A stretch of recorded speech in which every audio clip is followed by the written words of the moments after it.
健康的消息来关心的是，肝病防治学术基金会对5天前开始来办免费的超音波的体检。今年伫全国30间医疗院所来举办，结果发现这来的人其中有超过50%，这肝有包邮比例是上界悬的。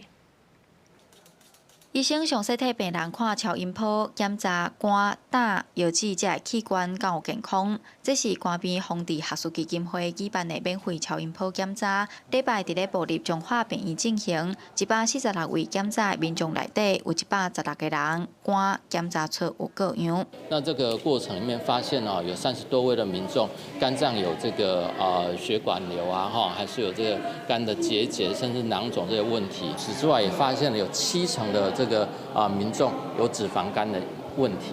主办单位表示，今年全国计共有5661个民众接受检查，其中特别注意的是，民众脂肪肝的比例真悬，也就是咱台语讲的肝包邮。今年有3103个民众检查到有脂肪肝，比率是54.8%。今麦照超音波看，这个脂肪肝，按照咱超一半以上的人拢有脂肪肝，有可能是地方食了较好，运动佫无够。脂肪肝有可能会引起发炎，引起纤维化，甚至硬化，还是早已的肝癌出来。医生指出，目前因为无直接治疗脂肪肝的药物，所以上好的改善方式就是透过运动、食食。